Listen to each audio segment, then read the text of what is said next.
Hello everyone, and welcome to another edition of All About the Cars of Gran Turismo 7.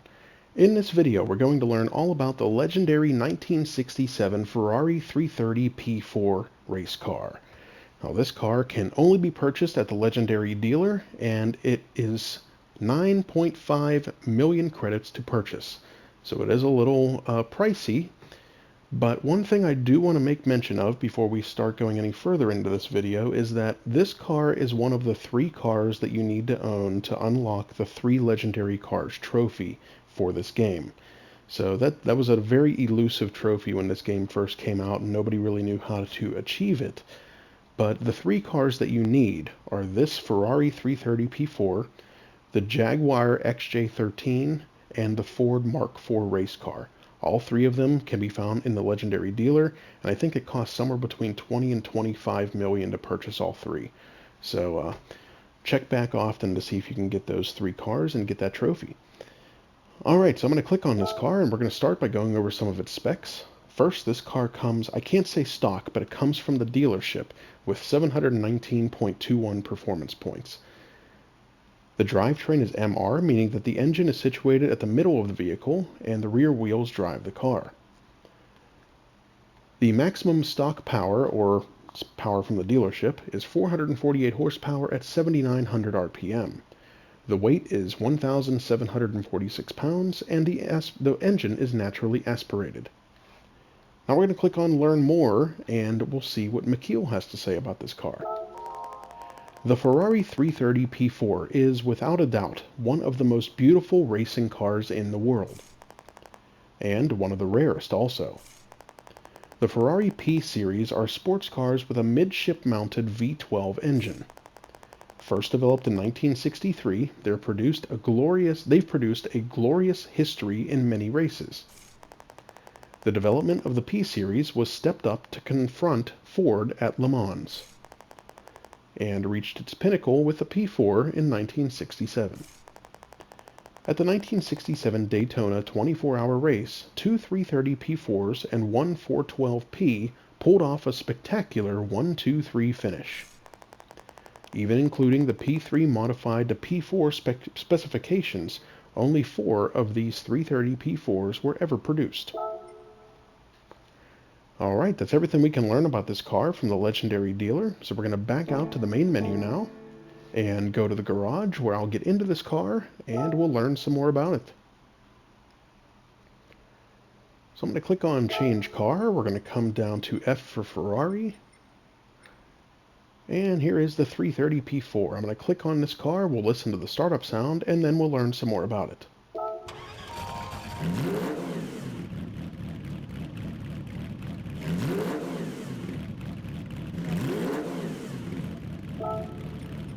Alright, we're going to click on Car Collection, go to this vehicle, and we'll learn some more about it by reading this short description. This V12-powered P-Series race car was known as the most beautiful machine ever. When thinking of Ferrari's motorsports activities, the first thing that comes to mind are their feats in the F1 Grand Prix. However, from the 1950s to the 1960s, they also enjoyed great success in sports car racing. Though they withdrew from sports car racing in 1973, the 330 P4 is one car that left its name in history for being the most beautiful machine out of the P-Series V12 midship engine prototype racers that left a glorious record from the 60s to the 70s. 330 stands for the displacement per cylinder, in other words signifying a 4-liter displacement engine, and the name stands for the 4th version of the P-Series equipped with a 4-liter engine. The 330 P4, debuting in 1967, was developed by improving upon the 330 P3 in order to defeat the Ford GT, which was on top at the time. Though with the same displacement as the previous version, it was given a 443.8 horsepower engine of an almost brand new design, with 3 valves per cylinder consisting of 2 intake and 1 exhaust on the heads. The nose of the body was slightly extended to the front, and a separate spoiler was added to the rear to improve its aerodynamic capabilities. In actual racing, it started off by winning its debut race in the 24 Hours of Daytona and in the Monza 1,000 kilometer race. Unfortunately, it was defeated by Ford in the 24 Hours of Le Mans, but it was successful in defeating Porsche in the Sports Car World Championships and became series champion. Lots of great information about this legendary vehicle from Gran Turismo's description. We're going to back out to the main menu now, and we're going to make a pit stop at the cafe, and I don't think there's anybody here to talk to, but we're going to check anyway. And, oh, there are two people. Sorry about that. Alright, we're going to start with Jeremy, and then we'll go to Shiro Nakamura.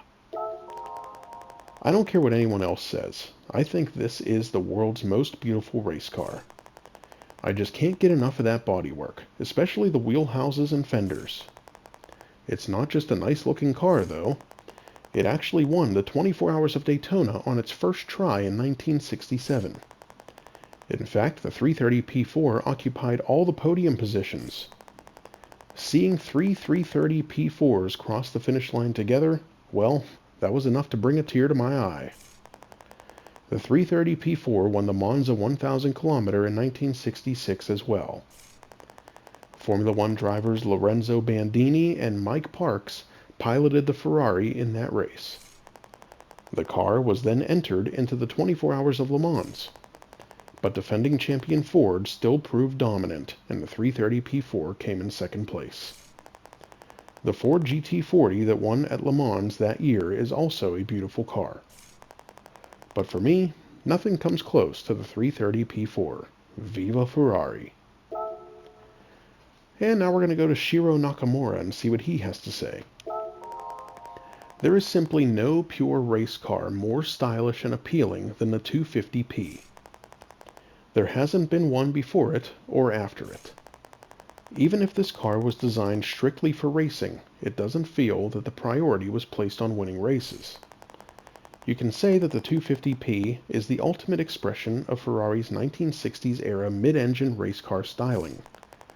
In terms of design, the fender lines and surfaces inflect strong emotional expressions. And that's what gives this car its Italian flavor. After this car, even Ferrari's race cars became a bit visually dry, with the priorities placed on performance and function. This masterpiece symbolizes an era when race cars were beautiful.